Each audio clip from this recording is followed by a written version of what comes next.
चलिए।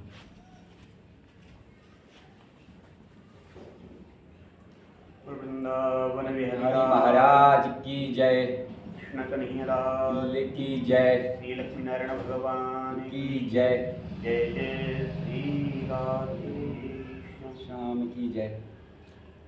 तो दोस्तों हमारे साथ उपस्थित हैं इस श्री राधा कृष्ण सेक्रेटरी मंदिर के पुजारी जी, जिनका नाम है श्री कैलाश चंद्र पांडे जी, और जो एक एस्ट्रोलॉजर भी हैं। तो पुजारी जी, स्वागत है आपका। तो जय श्री कृष्ण सभी को, जय श्री राम। तो पुजारी जी, इस अधोमास के बारे में संक्षेप से बताइए, क्योंकि कई मन की भ्रांति रहती है कि अधोमास है, सच में पवित्र महीना नहीं है, शुभ कार्य इसमें नहीं करने चाहिए। तो क्या एक भक्त और एक साधक के लिए क्या इस महीने में करना चाहिए और क्या किन चीज़ों से हमें बचना चाहिए? क्योंकि अधोमास, अधिक मास, ज्येष्ठ मास, नरसिंह मास और मल मास भी इसको कहते हैं, और पुरुषोत्तम नाम भी इसका विशेष है। क्यों?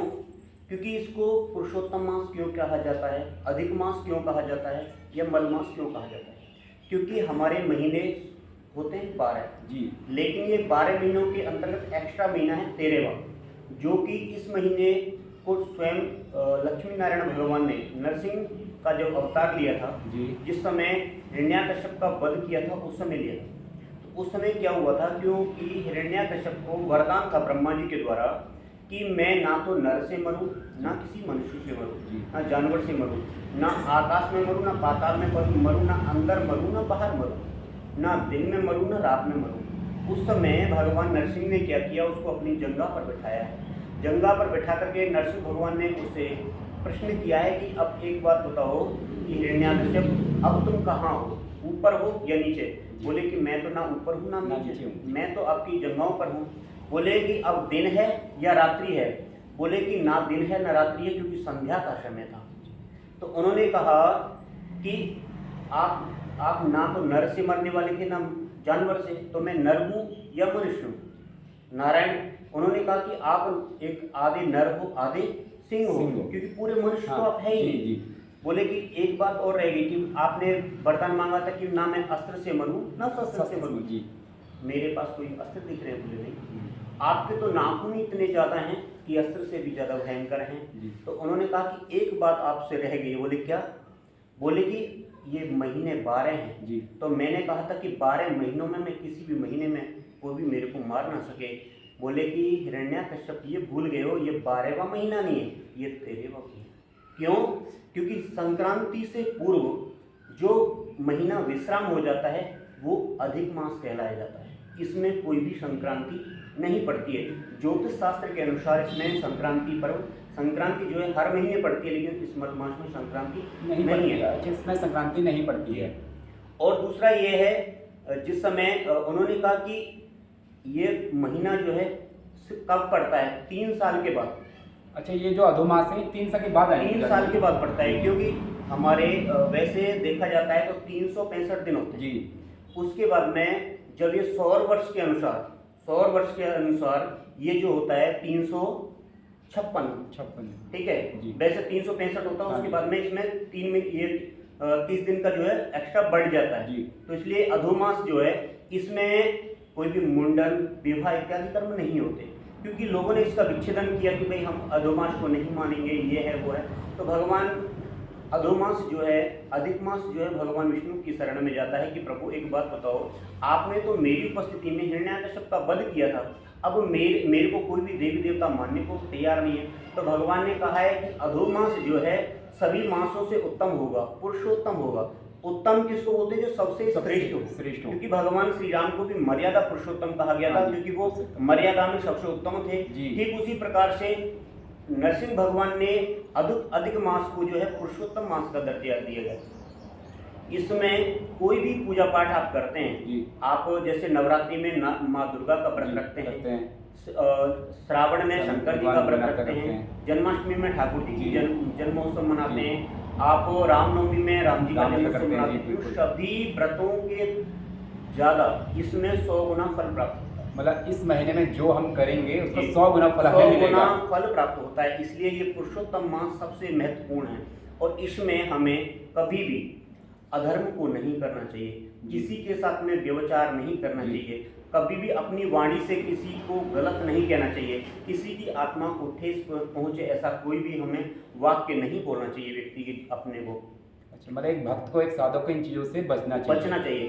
खान पान में विशेष करके व्यक्ति को तामसिक भोजन बिल्कुल भी नहीं करना चाहिए, हमेशा सात्विक भोजन करना चाहिए। और इस पुरुषोत्तम मास में ज़्यादा से ज़्यादा भगवान का नाम लें, क्योंकि हरे नाम ही वो केवलम, क्योंकि भगवान का नाम ही एक ऐसा है जो कि व्यक्ति का उद्धार कर सकता है। अन्य कोई भी साधन ऐसे नहीं है जिनसे व्यक्ति का उद्धार हो सके। क्योंकि पुरुषोत्तम मास में हमेशा तीर्थों में जाकर के, गंगा आदि नदियों के पास में जाकर के किसी ऐसी नदी में स्नान करें जो कि समुद्र में जाकर के संलग्न होती हैं। क्योंकि जैसे गंगा, यमुना, सरस्वती, त्रिवेणी जितनी भी हमारी नदियां हैं उन सभी में स्नान करें, धार्मिक जगहों पर जाकर के भगवान का नाम उच्चारण करें। जैसे तीर्थों में जाएं, हरिद्वार, काशी, वृंदावन इत्यादि जगहों पर आप जाकर के स्नान करें, भगवान का गुणानुवाद करें, उससे आपको शोभना फल प्राप्त होगा। तो पुजारी जी, मतलब हम गंगा स्नान या हम किसी और नदी का स्नान कर सकते हैं, हम मंदिरों में भी जा सकते हैं, धार्मिक कार्यस्थल में हम जा सकते हैं, बिल्कुल। मतलब ऐसा तो नहीं कि हम अधोमास में कहीं नहीं जाए, हम सिर्फ घर में रहे। क्योंकि अधोस मास में ही शुभ काम करने चाहिए। हाँ, क्योंकि इसमें क्या है कि जैसे गृह प्रवेश हुआ, मुंडन इत्यादि हुआ, वो उनका निषेध है ज्योतिष के अनुसार। बाकी जो वैष्णव संप्रदाय के अंतर्गत आते हैं, अधो मास में ही ये क्या होता है, पुरुषोत्तम मास में ही सबसे ज्यादा पवित्र मास माना गया है। तो वैष्णव जितने भी हैं, हमारी 4 संप्रदाय हैं, जितने भी वैष्णव हैं वो अधो मास में, ये पुरुषोत्तम मास में ही शुभ काम करते हैं। क्योंकि वो कहते हैं कि हर एक जैसे मानो एक वृक्ष है, वृक्ष के पत्तों को, तने को या फल को पानी देने की अपेक्षा सीधा जड़ को ही प्रदान करो, क्योंकि सभी को प्राप्त होगा। क्योंकि भगवान विष्णु कौन है, स्वयं जड़ ही है। क्योंकि विराट स्वरूप भगवान विष्णु ने जब विराट स्वरूप दिखाया है अर्जुन को, तो वहां पर सभी देवी देवता उनके अंदर विद्यमान है। हाँ जी, हाँ जी। तो इसलिए भगवान विष्णु का ये सबसे उत्तम मास है, पुरुषोत्तम मास है। इसमें शुभ कर्म व्यक्ति को करना चाहिए। और जो कोई व्यक्ति जैसे कार्तिक में भी स्नान वगैरह इत्यादि करता है, इस महीने में भी तीर्थों में स्नान वगैरह करे, नदियों में पवित्र नदियों का स्नान करे, गंगा जल से डेली स्नान करे, भगवान का जप करे। और सायंकाल के समय भगवान के मंदिर देवालय में, तीर्थ स्थलों पर दीपदान करे। ये बहुत ज़्यादा महत्वपूर्ण फल होता है। दान का बहुत महत्व है इस महीने में। जी जी।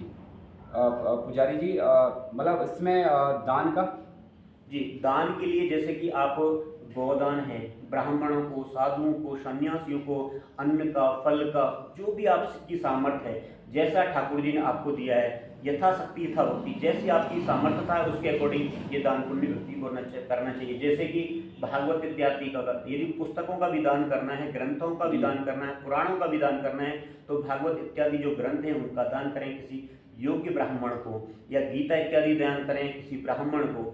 आप जैसे तुलसी जी भी, जैसे तुलसी का वृक्ष होता है, वो मंदिर में भी स्थापित करें, ताकि उस तुलसी के संचय से डेली एक पत्र ठाकुर जी की सेवा में लगेगा, उसका जो पुण्य है वो आपको प्राप्त होगा। ये पुरुषोत्तम मास की। अच्छा, जैसे कई लोग कहते हैं कि नहीं, हमें अभी घरों में, कई लोग अभी इस समय मंदिरों में बंद कर देते हैं, घर के मंदिर पूजा करना बंद कर, शंख बजाना बंद कर देते हैं, घंटी बजाना घर के मंदिर में बंद कर देते हैं। कहते नहीं, ये तो अभी अधोमास से लगा है, ये अभी पवित्र महीना नहीं है, वैसे भगवान की पूजा नहीं करनी। तो इससे आपके से ये दूर होगी शंका कि नहीं? इसमें क्या है ना, कभी भी जो भी दर्शक हमारे ये वीडियो देख रहे हैं, मैं उन्हीं से हाथ जोड़ करके प्रार्थना करना चाहता हूँ कि अधोमास पुरुषोत्तम मास है। ये भगवान विष्णु का, नारायण का बनाया हुआ सबसे पवित्र महीना है। इसमें कोई भी शुभ काम करोगे तो उसका, मैंने पहले भी कहा, इस बार भी कह रहा हूँ कि अक्षय फल मिलेगा, जिसका क्षय कभी होगा ही नहीं। अक्षय का मतलब होता है जिसका क्षय ही ना हो, ऐसा पवित्र पुण्य आपको प्राप्त होगा। क्योंकि व्यक्ति अन्य पर्वों पर, अन्य त्योहारों पर, अन्य तिथियों में जो पुण्य उस व्यक्ति को प्राप्त होता है, उससे कई गुना, हजारों कोटि गुना फल इस पुरुषोत्तम मास में किए गए दान, पुण्य, जप इत्यादि के द्वारा प्राप्त होता है। जी, बहुत बढ़िया, बहुत बढ़िया। अच्छा पुजारी जी, अगर कोई साधक है, उसको इस महीने कौन सा मंत्र जप उसके लिए श्रेष्ठ रहेगा? इस महीने में सबसे श्रेष्ठ, यदि व्यक्ति दीक्षित हो तो अपने गुरु मंत्र का जप करे। ठीक है, क्योंकि व्यक्ति हमारी 4 संप्रदायों के अंतर्गत, वैष्णवों के अंतर्गत जो व्यक्ति दीक्षित हो वो तो गुरु मंत्र का जप करें।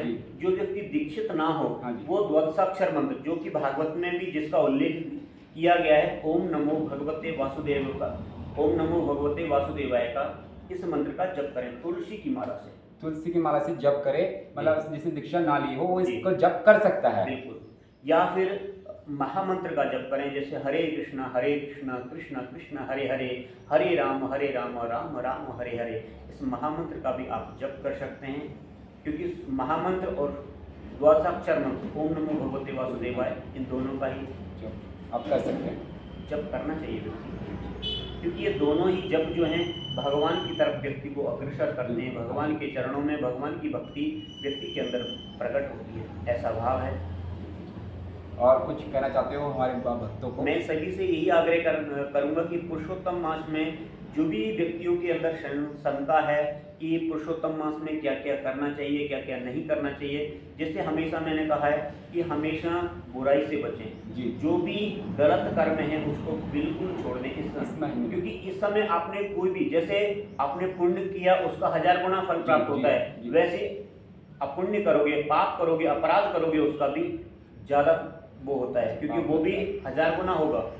इसलिए हमेशा पुरुषोत्तम मास में कोई भी ऐसा अधर्म का काम नहीं करना चाहिए कि जिससे किसी को क्षति पहुंचे या किसी को दुख लगे या किसी की बददुआएं बिल्कुल भी मत लीजिएगा।